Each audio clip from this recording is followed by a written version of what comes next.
నుండి 100, 200 రూపాయల నోట్లు అందుబాటులో ఉంటాయి. రాబోయే రోజుల్లో రిటైల్ కరెన్సీకి సంబంధించిన సమస్య అంతం కానుంది.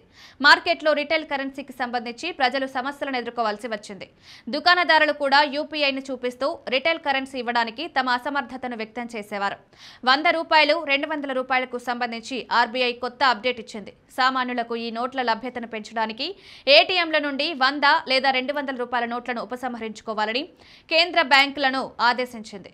బ్యాంకులు, వైట్ లేబుల్ ఏటీఎం ఆపరేటర్లు కూడా ఈ సూచనలను దశల వారీగా అమలు చేయాలని కోరారు. సామాన్య ప్రజలు ఉపయోగించే కరెన్సీ డినామినేషన్లను మెరుగ్గా పొందేలా చూడాలని ఆర్బీఐ ఒక లేఖ జారీ చేసింది. దీని కింద ఈ నిర్ణయం తీసుకుంది. అన్ని బ్యాంకులు, వైట్ లేబుల్ ఏటీఎం ఆపరేటర్లు వారి ఏటీఎంలు క్రమం తప్పకుండా 100, 200 రూపాయల బ్యాంకు నోట్లను జారీ చేసేలా చూసుకోవాలి.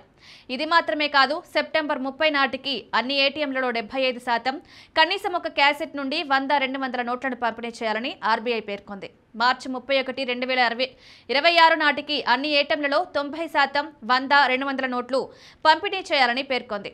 ఆర్బీఐ కొత్త ఆదేశం తర్వాత బ్యాంకులు తమ ఏటీఎం యంత్రాలలో 100, 200 నోట్లను ఉంచడం తప్పనిసరి అవుతుంది. దీనికోసం బ్యాంకులు తమ ఏటీఎంలలో ప్రత్యేక మార్పులు చేయవలసిన అవసరం లేదు. ఇప్పటికే చాలా బ్యాంకులు ఏటీఎంలలో 100, 200 నోట్ల క్యాసెట్లున్నాయి. నిర్లక్ష్యం కారణంగా ఏటీఎంలో నగదు కొరత ఏర్పడింది. గరిష్టంగా 130 ఏటీఎంలు ఎస్బీఐకి చెందినవి, 90 బ్యాంక్ ఆఫ్ ఇండియాకు చెందినవి.